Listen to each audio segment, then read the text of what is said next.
এপ্রিলের ১৫ তারিখের মধ্যে আগামী বছরের এপ্রিলের ১৫ তারিখের মধ্যে যে কোনো দিন নির্বাচনের তারিখ ঘোষণা করে নির্বাচন কমিশনকে রোডম্যাপ দেবার নির্দেশ দিয়েছেন অন্তর্বর্তী সরকারের প্রধান উপদেষ্টা ডক্টর মোহাম্মদ ইউনূস। তিনি বলেছেন এ সময়ের মধ্যে তিনি আশা করেন বিচার ও সংস্কারের জন্য তার সরকারের ম্যান্ডেট কিছুটা হলেও পূরণ করতে পারবেন। প্রধান উপদেষ্টার এই তারিখ ঘোষণা নিয়ে এর মধ্যে মিশ্র প্রতিক্রিয়া দেখা যাচ্ছে রাজনৈতিক দলগুলোর মধ্যে। এ নিয়ে আরও আলোচনা করতে আজকে আমাদের ভোটের ট্রেনের আলোচনার বিষয়বস্তু নির্ধারণ করেছি এই নির্বাচনের তারিখ। আপনার সঙ্গে আছি আমি আজহার লিমন। বরাবর মতো আজকের আলোচনা সম্প্রসারিত করতে আমাদের সঙ্গে যুক্ত আছেন একজন অতিথি, যুক্ত আছেন বাংলাদেশের কমিউনিস্ট পার্টির সাধারণ সম্পাদক রহিন হোসেন প্রিন্স। প্রিন্স ভাই, আপনাকে স্বাগত আজকের ভোটের ট্রেনে। এই যে রাত পোহালেই ঈদুল আজহা, এবং এই আজহাকে কেন্দ্র করে প্রধান উপদেষ্টা দেশবাসীকে একটা বার্তা দিয়েছেন এবং একটা দীর্ঘ বক্তৃতার মধ্যে আগামী বছরের বলা হয়েছে যে এপ্রিলের প্রথমার্ধে, মানে আমরা ধরে নিয়েছি যে এপ্রিলের ১৫ তারিখের মধ্যে নির্বাচনের একটা তারিখ ঘোষণা করে যে কোনো দিন নির্বাচন কমিশনকে একটা রোডম্যাপ দেবার কথা বলছে। সিপিবির এ বিষয়ে প্রাথমিক প্রতিক্রিয়াটা কি, এটা জানতে চাই। আচ্ছা, ধন্যবাদ আপনাকে। প্রথমত এটা তো একটা অনেক বড় ঘটনা, সুতরাং আমাদের দল, জোট এবং আন্দোলনকারী শক্তির সাথে কথা বলেই আমরা আনুষ্ঠানিক প্রতিক্রিয়া ঘোষণা করব। তবে আমি প্রাথমিক কথা বলতে পারি। প্রাথমিক বক্তব্য হলো, দেখুন, অন্তর্বর্তীকালীন সরকার তার এই 10 মাসে কিন্তু জন আকাঙ্ক্ষা প্রকৃতপক্ষে পূরণ করতে পারেনি। এমনকি এখতিয়ার বহির্ভূতভাবে অনেকগুলো কাজ করছে যেটা আমাদের বিবেচনায় দেশের স্বার্থ রক্ষিত হচ্ছে না।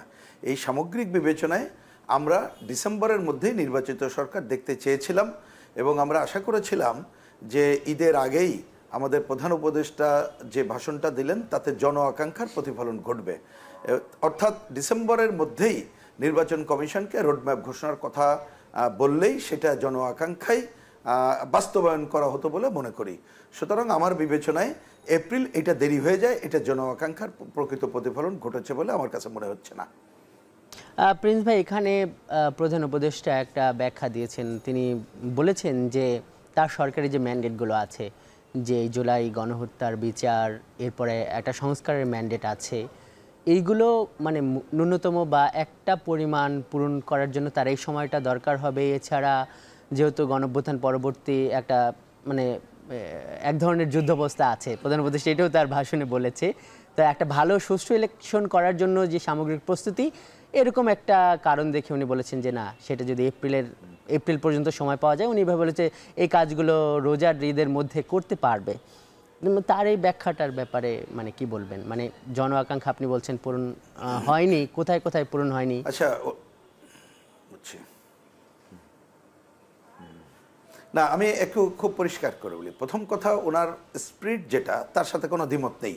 যেমন আমাদের একটা বিচার আমরা দৃশ্যমানভাবে দেখতে চাই নির্বাচনের আগে, যেমন আমরা অবাধ সুষ্ঠু গ্রহণযোগ্য নির্বাচনের জন্য নির্বাচনের আগে সংস্কার চাই, এটা নিয়ে আমাদের কোনো দ্বিমত নেই। কিন্তু উনি যুদ্ধ অবস্থা কী কারণে বলেছে, এটা আমার কাছে ব্যক্তিগতভাবে বোধগম্য নয়।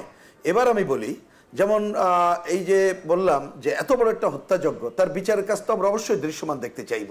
তার জন্যই এই বছর ডিসেম্বরেই পর্যাপ্ত সময় সংস্কার, অর্থাৎ নির্বাচন ব্যবস্থা সংস্কারের জন্যে যা যা কাজ করা দরকার সেটা করতে হবে, এবং সেটা আমি মনে করি এটা ডিসেম্বরের আগেই খুবই ভালোভাবে সম্পন্ন করা সম্ভব। সুতরাং এই কারণে এই যুক্তিতে যাওয়া দরকার আছে বলে আমরা মনে করি না। এবার আমি খুব ছোট করে যদি বলি, দেখেন, এই যে প্রায় 10 মাস হয়ে গেল, এই 10 মাসে কিন্তু আমাদের দেশে বেকারত্ব বেড়েছে, আমাদের দেশে দারিদ্র্য বেড়ে গেছে, আমাদের এখনও মব সন্ত্রাস দূর হয়নি, জনগণের কিন্তু আইনের শাসনের ধারে কাছে যেতে পারেনি, এবং দেশি বিদেশি বিনিয়োগও হচ্ছে না। সুতরাং একটা নির্বাচিত সরকার ছাড়া আমরা কিন্তু এই পথে এগোতে পারবো বলে মনে হয় না। এর বাইরে আমরা দেখতে পাচ্ছি এই সরকার তাদের কেউ হ্যাঁ প্রিন্স ভাই, এইখানে একটা প্রশ্ন করি, আপনি আপনার কথা বলবেন, কিন্তু আপনি যে সিচুয়েশনের কথা বললেন, যে পরিস্থিতির কথা বললেন, মানে এর আগে তো আপনাদের সামনে আপনারাও সেগুলো নিয়ে বেশ স্পষ্টভাবে সমালোচনা করেছেন, 18 ইলেকশন, 14 ইলেকশন। তা আপনার কাছে কি মনে হয় যে যেই পরিস্থিতির কথা বললেন, এই পরিস্থিতিতে মানে একটা সুষ্ঠু ইলেকশন হওয়া সম্ভব? আমরা এই উত্তর আপনার কাছ থেকে নেব, তার আগে একটু ছোট্ট বিরতিতে যাব। আপনি সঙ্গেই থাকুন। দর্শক দেখছেন ভোটের ট্রেন, যাচ্ছি বিরতিতে।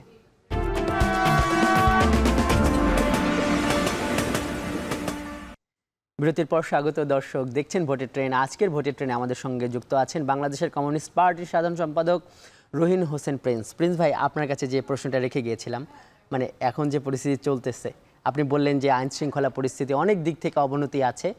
সরকারের পক্ষ থেকে বিভিন্ন বিশেষজ্ঞ, রাজনৈতিক দল বা অনেকেই স্বীকার করে গণঅভ্যুত্থান পরবর্তী সময়ে এই ধরনের একটা টালমাটাল পরিস্থিতি পৃথিবীর প্রান্তে প্রান্তে যে গণঅভ্যুত্থান হয়েছে তারপরে থাকে।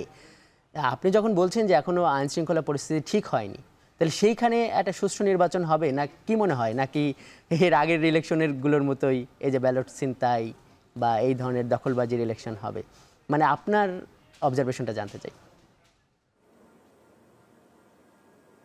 জি, না, আপনি যেটা বললেন, আমরা তো কোনোভাবেই যে বিগত দিনে পুরো নির্বাচন যেগুলো হয়েছিল, তো আসলে নির্বাচন হয়নি, প্রহসন হয়েছে, তার পুনরাবৃত্তি আমরা মোটেই চাই না। যার জন্য দেখবেন আমরা কিন্তু বলেছি নির্বাচন ব্যবস্থার আমূল সংস্কার করতে হবে। আর আপনি যে কথা বললেন এর সরাসরি বক্তব্য হচ্ছে আমাদের নির্বাচনের সময় যে সরকার থাকবে সেই সরকার যদি ভালো নির্বাচনের ইচ্ছা পোষণ করে, অবশ্যই এই সময়ই সম্ভব। এইখানে ছিনতাই বা অন্য কোনো ঘটনা ঘটবে না সরকার যদি ভালো নির্বাচনের ইচ্ছা পোষণ করে।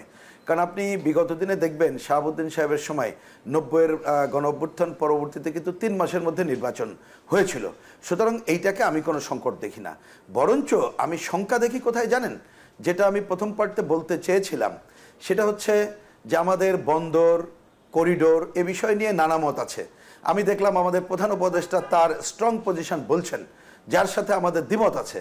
আমরা মনে করি বরঞ্চ একটা নির্বাচিত সরকারের জন্য নির্বাচনী ঘোষণা দিলে দেখবেন অনেকে আস্থা পাবে, অনেক কিছু আইন শৃঙ্খলা পরিস্থিতি বলি, ভালো নির্বাচনের যে পথ বলি, সেই পথটা কিন্তু খুলে যাবে। তাই না হলে আমরা দেখতে পাই এই করিডোর, বন্দর, আমাদের ইতিহাস ঐতিহ্য, মুক্তিযুদ্ধের উপরে আক্রমণ এবং মব সন্ত্রাস, এইগুলো যদি চলতে থাকে তাহলে আমাদের নির্বাচনী যে যাত্রা, সুশৃঙ্খলভাবে যে যাত্রা করতে চাই, সেইটা একটা সংকটপূর্ণ হবে বলে আমি মনে করি। আমি বিশেষভাবে একটা কথা দৃষ্টি আকর্ষণ করি, দেখেন উনি ওনার মত তো বলতেই পারেন, ওনার উপদেষ্টা তাদের মত বলতে পারেন, কিন্তু বাংলাদেশে ক্রিয়াশীল অধিকাংশ রাজনৈতিক দল যখন বলেছে ডিসেম্বরের মধ্যে নির্বাচন সম্ভব এবং প্রয়োজন, কেন এটাকে উনি আস্থায় নিচ্ছেন না? আসলে এটা আমার কাছে বোধগম্য না। আর এই পয়েন্টে শের বক্তব্য হচ্ছে এপ্রিলে উনি যদি সুনির্দিষ্ট করে আরও কথা বলতেন তাহলে আমরা বিবেচনা করতে পারতাম। উদাহরণ দেই, উনি ওনার ভাষণে বললেন যে 129টা বিষয়ে ওনারা সংস্কারের কাজ করার জন্য নাকি দিয়েছেন। তা সংস্কারের আলোচনা তো হচ্ছে, এই 129টা বিষয় তো যদি বলেন আমাদের তো আলোচনা হয় নাই, তাহলে আলোচনা যেগুলো হচ্ছে তার সাথে কিন্তু দেখেন একটা সাংঘর্ষিক ঘটনাগুলো কিন্তু ঘটে যাচ্ছে।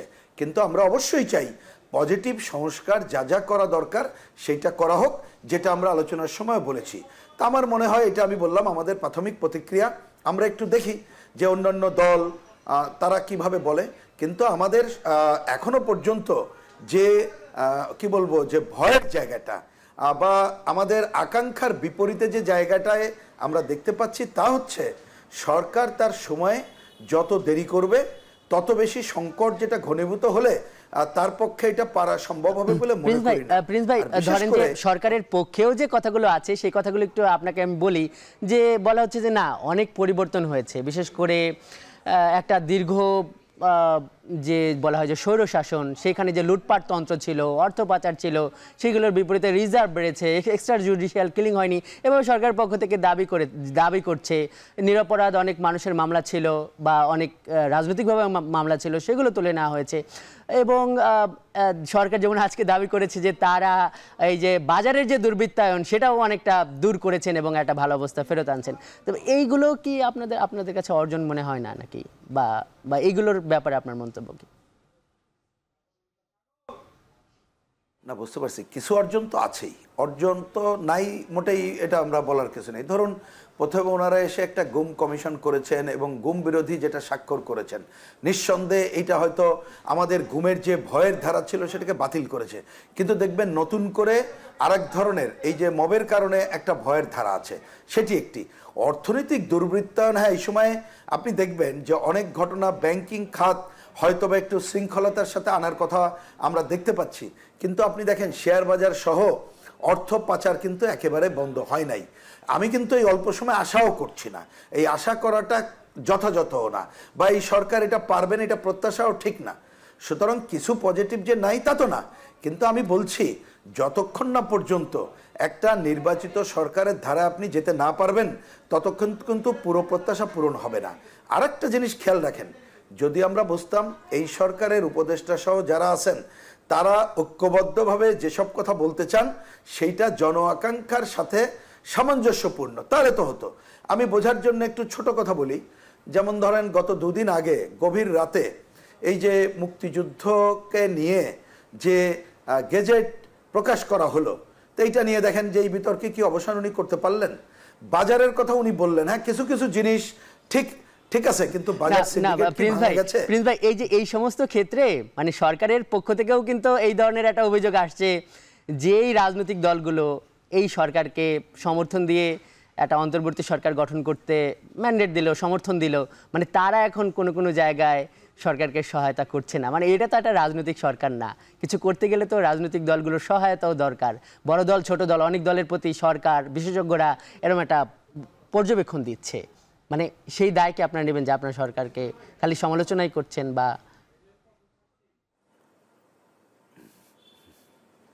না, ধন্যবাদ। না, নিঃসন্দেহে এই সরকার আমাদের সমর্থন চাইবে এবং তার পজিটিভ কাজে আমরা সমর্থন দেবো, এটাই স্বাভাবিক। আমার পরিষ্কার বক্তব্য, এই পর্যন্ত সরকারের যত পজিটিভ কাজ হয়েছে সব কাজে আমরা সমর্থন দিয়েছি। বরঞ্চ সরকার একটু খেয়াল করবেন, ওনারা কিন্তু কখনোই রাজনৈতিক দলগুলোকে আস্থায় নিয়ে তারা এখনো পর্যন্ত কিন্তু কোনো কাজ করেনি। হয়তো সময় নাই, আমি বলতে পারতাম যতবার আমাদের বৈঠকে ডেকেছেন আমরা গিয়েছি, কিন্তু দেখবেন হয়তো তখন একটা নতুন ধরনের সংকট হয়েছে সেই কারণে ডেকেছেন, কিন্তু প্রকৃতপক্ষে সংলাপ ওনারা কিন্তু করেন নাই। সুতরাং ওনাদেরকে বিরোধিতা করছি আমরা, মোটেই এই কথা ঠিক না। যেমন ধরেন বাজারের আমি একটা উদাহরণ দেই, বাজারে আপনি যে পুরো ব্যবস্থা অতীতে শেখ হাসিনার আমলে কর্তৃত্ববাদী স্বৈরাচারী আমলে যে ব্যবস্থা ছিল, আপনি এই ব্যবস্থার পরিবর্তন করতে গেলে পুরো নীতিমালার পরিবর্তন, নীতিমালার। আমাদের একটা বিরতির সময় আসছে, আপনি বাকি কথাগুলো বিরতির পর বলবেন, আপনি সঙ্গেই থাকুন। দর্শক দেখছেন ভোটের ট্রেন, যাচ্ছে বিরতিতে।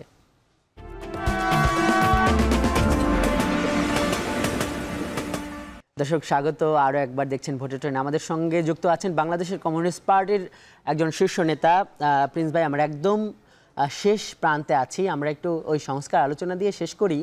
মানে এই সংস্কার প্রস্তাবের ক্ষেত্রে এখনও মৌলিক অনেক বিষয়ে বেশ একটা দূরত্ব দেখতে পাচ্ছি। মানে আমাদের কাছে বা বিশেষজ্ঞরা বলছে সবাই সংস্কার যে চায় না এটাকেও বলছে না, কিন্তু সবাই সবার ফরম্যাটে নিজেদের মতো করে সংস্কার চায়। আমি যে আপনার কাছে প্রশ্নটা করতে চাই যে এই সংস্কারটার বাস্তবায়নের যে প্রক্রিয়া, কেউ বলছে যে পরবর্তী সংসদ করবে, তারা সংসদে গিয়ে এইগুলো বাস্তবায়ন করবে, আবার কেউ বলছে গণভোট, কেউ বলছে গণপরিষদের কথা। আপনারা কি বলছেন? না, জিনিসটাকে খুব সহজ করে নিলে আমি এটা কোনো জটিলতার কিছু দেখি না। প্রথম কথা, আপনি তো সব ব্যাপারে একমত হতে পারবেন না। ধরেন কমিউনিস্ট পার্টি সমাজতন্ত্র চায়, কেউ বাংলাদেশে জাতীয়তাবাদ চায়, কেউ আর এক ধরনের জিনিস চায়। তা আপনি এটা জনগণই ঠিক করবে। প্রথমে এটা আপনি নিয়ত আমরা ঠিক করি যে যার যার রাজনীতি তার কাছে আমাদের ছেড়ে দিতে হবে, এখানে জোর করে চাপিয়ে দেব না। এই বিবেচনা করলে কিন্তু আপনি কোনো সমস্যা আমি দেখি না। তাহলে আমরা কতটুক করব, যে ব্যাপারে আমরা ঐক্যমত্য হয়েছি ইতিমধ্যে, এটা আমরা সহই। তাহলে ঐক্যমত্য যেটা হয়েছি তার এটাকে কি প্রক্রিয়ায় করব। কতগুলো জিনিস আছে যেটা আপনি ধরেন নির্বাচন ব্যবস্থা সংস্কার, এটা নির্বাচন কমিশনই এখনও তারা আইন করে তারা এই কাজটা করতে পারবে, সুতরাং সেইটা করব।